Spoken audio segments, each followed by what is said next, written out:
السلام علیکم ورحمۃ اللہ وبرکاتہ۔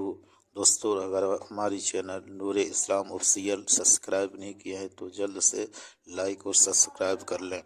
بسم اللہ الرحمن الرحیم۔ حضرت رسول خدا صلی اللہ علیہ وسلم نے ایک صحابی مسلم رضی اللہ تعالیٰ عنہ کو بتلایا تھا کہ مغرب کی نماز سے فارغ ہو کر کسی سے بات کرنے سے پہلے 7 مرتبہ اللہم اجرنی من النار کہا کرو۔ اگر اس کو کہہ لوگے اور اگر اسی رات میں مر جاؤ گے تو دوزخ سے تمہاری خلاصی کر دی جائے گی، اور جب صبح کو نماز پڑھ چکو اور اس کو اسی طرح 7 مرتبہ کسی سے بولنے سے پہلے کہہ لوگے اور اسی دن مر جاؤ گے تو دوزخ سے تمہاری خلاصی ضرور کر دی جائے گی۔ ابو داؤد الشریف۔